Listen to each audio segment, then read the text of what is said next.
A recent video by Menno Henselmans claimed that rows, deadlifts, and cable flies were the worst exercises for hypertrophy. If you do any of these exercises in your program, you won't make any gains anymore for the rest of your life, period. Right. The first exercise he discusses is deadlifts. Menno claims that these aren't effective for hypertrophy because they're primarily concentric dominant, which I can somewhat agree with. He cites some evidence saying that eccentric training is important for muscle growth, and based on the available literature on length and partials and full run training, it would be reasonable to conclude that eccentric training is somewhat important for hypertrophy. However, one of the papers only looked at the elbow flexors, and the other measured growth from a unilateral leg press and a leg extension. Additionally, the elbow flexor paper used ultrasound, which isn't the gold standard measure like MRI is, and the other paper used muscle biopsy, which is fine, but it can easily fall victim to sampling variance. If we think about all the muscle fibers that are within the quadriceps, we're looking at billions of cells. So you might see growth within the muscle fibers that were measured, but this may not represent the whole muscle. So not only are these claims based off of indirect evidence, they have limitations which weaken the claims. And this may seem extremely pedantic, but if you're claiming to be evidence-based, you have to be aware of the strengths and limitations of the research. And if you're branding yourself as a science-based communicator and don't address these when making sensationalized claims, you're doing a disservice to your audience. He then claims that because the quads and the hamstrings don't reach their full muscle length because of range of motion limitations from the plate size, this makes them ineffective for growth. Now, if only there was a variation out there that could emphasize glute and hamstring involvement whilst reducing the knee bend.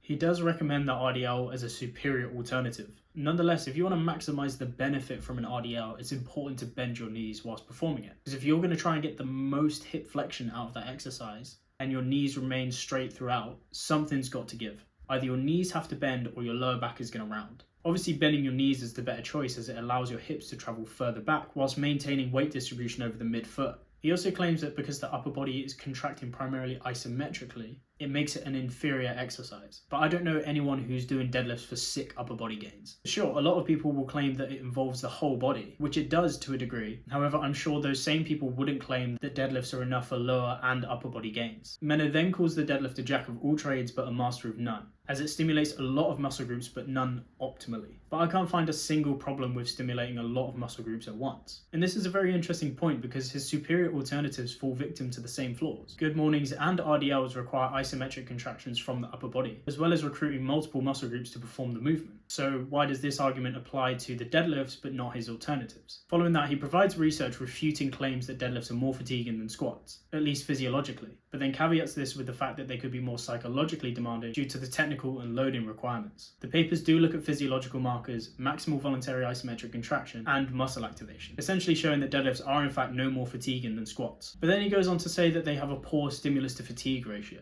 which is a very unscientific claim as it hasn't been formally validated. I can appreciate it can be a useful barometer for how fatiguing an exercise it is in relation to how stimulating it is, but using it to categorize an exercise as being one of the worst for hypertrophy, after citing research that it's not as fatiguing as people make it out to be, is ridiculous. Finally, he then touches on deadlifts being more technically demanding and carry a greater risk of injury, which reflects a poor understanding of how pain and injury works. Resistance training has some of the lowest injury rates per 1,000 hours, and increased loading isn't associated with increased risk of injury, especially in the lower back, nor is it associated with specific positions of the spine. Deadlifts are 100% a safe exercise to perform. Pain and injury is multifaceted. Multiple factors interact with each other to shape someone's experience, and oftentimes injury is a reflection of load management rather than specific positions. Your stress, your sleep, your nutrition, and yes, your training technique can all factor into whether someone gets injured or experiences pain. But boiling it down to one position alone is a surefire way to nocebo your clients. Fear of movement is already a problem, and language like this only exacerbates that. Next, we have rows, and I think out of all the exercises that he mentions here, this is the most outrageous one. He uses the same argument that he did for deadlifts, saying that they're a jack of all trades but a master of none. Again, there's no issue with training multiple muscle groups at once. And if we apply this logic to other exercises, we'd have to throw out things like squats, shoulder presses, leg presses, lat pull downs, pull-ups, the list goes on.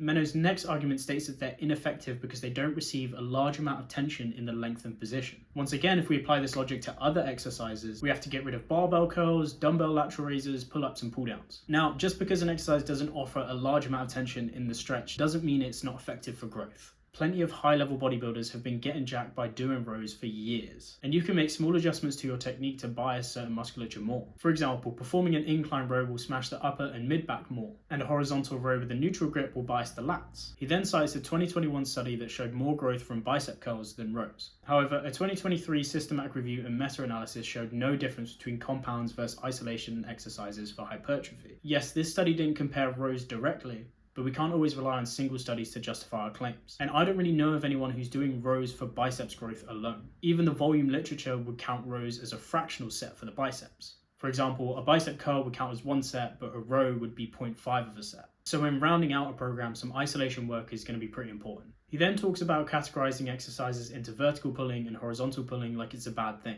I've discussed the importance of precision versus significance in another video, but in this case, it's a simple way to bucket your exercises. That way you don't have to think about the subtle biomechanical nuances, length-tension relationships, and muscle groups involved for each exercise. Also, worrying about all of this completely misses the forest for the trees. Pick a handful of vertical pulls and horizontal pulls in your program and progressively overload them, and you'll see amazing progress. Last but certainly not least, we have cable flies, ranked as one of the worst exercises for muscle growth, specifically the low to high and the high to low. His first justification is that apparently inclination in the bench press doesn't activate the upper pecs more, it just activates the lower pecs less.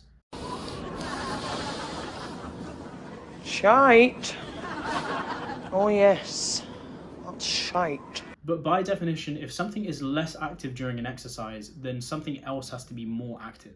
Again, let's follow this logic. We could say the soleus isn't more active during a seated calf raise, it's just that the gastrocnemius is less active, or that the triceps lateral and medial head aren't more active in a straight bar pushdown, the long head is just less active. So yeah, it doesn't really make much sense. Once again, Menno is using indirect evidence to justify his claims here. The research he's citing looked at various angles on the bench press, not the cable fly. Additionally, the high to low cable crossover is more similar to a dip than it is an incline press. Therefore, we shouldn't extrapolate the findings to these movements as they have some key differences. The crossover allows for hyperextension of the shoulder, whereas the barbell in the bench press limits this. One is performed standing, the other is performed lying down, and one is performed with a cable stack and the other is performed using free weight. Additionally, the studies use EMG data, which isn't a valid proxy for muscle growth. Finally, the participants were only moderately trained, meaning they weren't particularly strong. Therefore, we can't say we'll see the same results in stronger, more advanced individuals. A lot of the time, I defend evidence-based lifting, as I believe research can help us understand and improve training methods. But videos like these make it much harder to do so. This is an example of scientific overreach, by making overconfident claims supported by weak or indirect evidence. The claims made based off of this research should only drive further hypothesis and further research. It shouldn't be used to make confident claims about what the best and what the worst exercises are for muscle growth, as we simply don't have that data. I can appreciate if you want to rely on this evidence for your own training and your own programming, but when you're advertising it as a panacea without the necessary caveats, you're not honoring your audience. Also, if you're branding yourself as a science communicator, you have a responsibility to provide the nuance so people can arrive at their own conclusions. Or at least say, this is why I believe these are the best exercise, but terms and conditions apply. Anyone who's done a deep dive into exercise science knows that training is not ubiquitous. It's messy, contextual, and population specific. And what the research does show is that people respond very differently. And there are many ways to improve muscle growth, and you don't always have to train optimally. I would sooner have someone pick a bunch of suboptimal exercises that they're going to do for a lifetime compared to someone who just chooses optimal exercises that they don't like, who are going to ditch it within a couple of months or so.